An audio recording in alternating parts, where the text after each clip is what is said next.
Karibu Wina Media upate habari mbalimbali za michezo, uchambuzi kutoka ligi kuu Tanzania bara. Subscribe na bonyeza alama ya kengele ili uwe wa kwanza kupata habari zote hizi.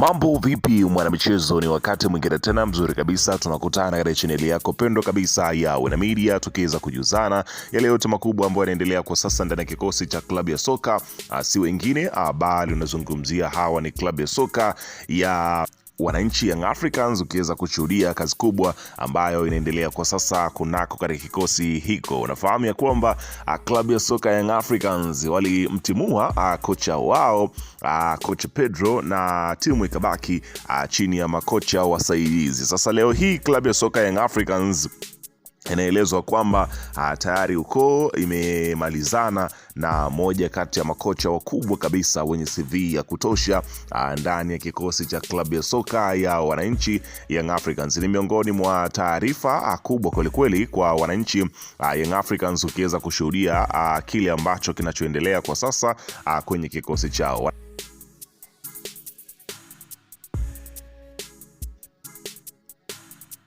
Sasa leo hii klabu ya soka ya Young Africans imeweka wazi jina la kocha mpya ambaye anakuja kuchukua mikoba ya kocha Pedro ambaye aliweza kuondoshwa kwenye kikosi cha klabu ya soka ya Wananchi Young Africans. Ni kocha gani huyo? CV yake iko vipi? Ametokea wapi? Kazi yake ni hipi? Anakuja kuweza kuongeza nini kwenye kikosi? Yote hayo na mengine mengi utakwenda kuyapata katika taarifa hii, kwani imesheheni kila kitu ambacho kinachoendelea kwa sasa kwenye kikosi cha klabu ya soka ya Wananchi Young Africans. Ila kabla tujaendelea, nikukumbusha kwamba kama ni mara yako kwanza kabisa unatembelea katika channel ya Wina Media, ajua kwamba umepitwa na taarifa nyingi. Sasa ili usiendelee kupitwa na taarifa zetu, cha kufanya ni kitu rahisi kabisa. Kwenye simu yako ni kubonyeza tu ano jekundu liloandikwa hapo no subscribe, na kisha ukabonyeza alama ya kengele iliyoko hapo chini pembeni. Kufanya hivyo kutakuwezesha wewe kupata taarifa zetu hapo pote pale unapokuwepo, pasipo kuweza kuhangaika huku na kule kwenye kutafuta taarifa. Taarifa zinakuwa zinakufikia moja kwa moja kwenye simu yako. Karibu tuweze kuzungumza kuhusiana hili ambalo linaloendelea kwa sasa kunako katika kikosi cha klabu ya soka. Si wengine, wanazungumzia hawa ni klabu ya soka ya Wananchi Young Africans katika mwendelezo wa kile ambacho kinachoendelea kwenye kikosi chao. Karibu. Bana, klabu ya soka ya Wananchi Young Africans katika mwendelezo wa kile ambacho kinachoendelea kwa sasa kwenye kikosi chao ni ujio wa kocha mpya, kocha ambaye anakuja kutoka kwenye kikosi cha Wananchi Young Africans baada ya aliyekuwa kocha wao kocha Pedro kuweza kupewa safari ama mkono wa kuaheli na mabingwa hao watetezi wa taji la ligi kuu ya soka ya Tanzania bara. Sasa taarifa zinaenda mbali zaidi, ambapo kwa sasa mezani mwa injinia kuna majina mawili, ambapo miongoni mwa majina ambayo yanapigiwa upatu ni hayo mawili, ambapo jina la kwanza ni kocha aliyewahi kuifundisha klabu ya soka ya Simba Sport Club. Hapa nazungumzia bwana Fadlu Davis, miongoni mwa makocha ambao waliwahi kupita katika kikosi cha klabu ya soka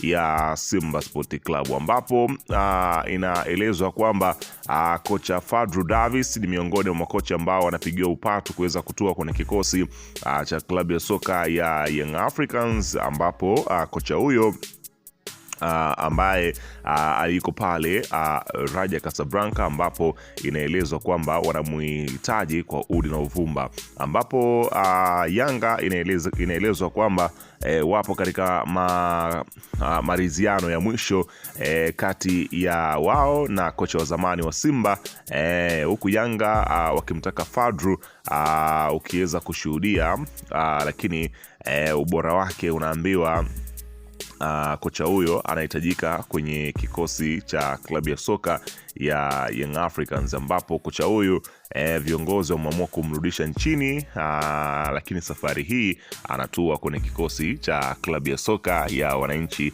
Young Africans. Lakini katika hatua nyingine, klabu ya soka Young Africans kwenye upande wa kocha inaelezwa kwamba pengine tena Young Africans wanafikiria kuweza kumrudisha aliyewahi kuwa kocha wao, kocha wa hapa nazungumzia Nasri Nabi kwenye kikosi cha Young Africans, ambapo taarifa zinaweka wazi kwamba wanamhitaji kocha huyo kwenye kikosi chao, ambapo miongoni mwa taarifa ambazo zinaelezwa kwamba Nabi kurudi kwake kwenye kikosi cha Young Africans inaelezwa kwamba hii ni ishara ya kwamba wanataka kuweza kuirudisha ile Yanga yenye ubora, yenye kasi, yenye maarifa.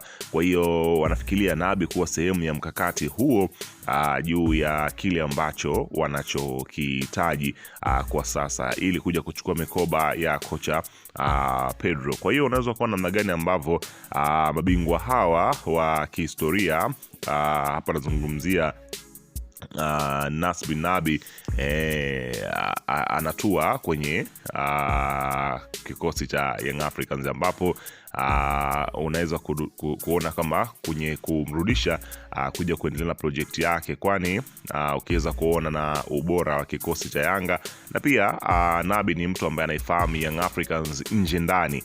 Kwa hiyo haitokuja kuwa swala ambalo pengine ni swala zito kwa kikosi cha Young Africans, kwamba pengine wanaweza kuja kupata wakati mgumu kuingia wachezaji kumzoea, kwa sababu si mtu mgeni kwenye kikosi. Lakini katika hatua nyingine, inaelezwa kwamba uongozi wa Young Africans unatajwa kuingia katika hatua za awali na mazungumzo kwa ajili ya kuwania saini ya winga wa Santi Lupopo ya Kongo Inosi Molia kuelekea dirisha kubwa la usajili msimu ujao. Taarifa kutoka vyanzo vya karibu na klabu hiyo zinaeleza kuwa Yanga imevutiwa kwa kiasi kikubwa na kiwango anachoendelea kuonyesha nyota huyo ndani ya ligi ya Kongo pamoja na mashindano ya kimataifa akiwa na Lupopo. Inaelezwa kuwa mabosi wa Yanga tayari wameanza kufanya mawasiliano na upande wa mchezaji huyo ili kupata taarifa kuhusu mahitaji yake pamoja na uwezekano wa kumpata mara baada ya msimu huu kumalizika. Wananchi wanatajwa kuona Inosi Moria kama mmoja wa wachezaji wanaoweza kuongeza ubora mkubwa kwenye safu yao ya ushambuliaji kutokana na uwezo wake wa kucheza maeneo mbalimbali mbele. Hata hivyo, Yanga haitakuwa peke yake kwenye mbio hizo, kwani watani wao Simba nao wanatajwa kuonyesha nia ya dhati ya kuipata saini ya Enosi Molia. Inaelezwa kuwa Simba tayari wametuma ofa rasmi kwa upande wa mchezaji huyo katika harakati za kujaribu kumshawishi kujiunga na wekundu wao wa Msimbazi kabla ya msimu huu kuweza kumalizika. Kwa hiyo unaweza kushuhudia namna gani ambavyo mambo yanaendelea katika vita ya usajili, ambapo kila mtu anajaribu kuangalia namna ambavyo anaweza kulisukuma gurudumu ili la usajili likavutia kwake, kwani unafahamu kwamba usajili ndio mpira wenyewe. Ukiharibu kwenye usajili, basi huko kwenye ligi hakuna utakachoweza kukifanya. Bana, weka maoni yako hapo chini kuhusiana na taarifa hii. Wewe umeipokeaje? Niandikie hapo katika upande wa comment. Usisahau kusubscribe na kubonyeza alama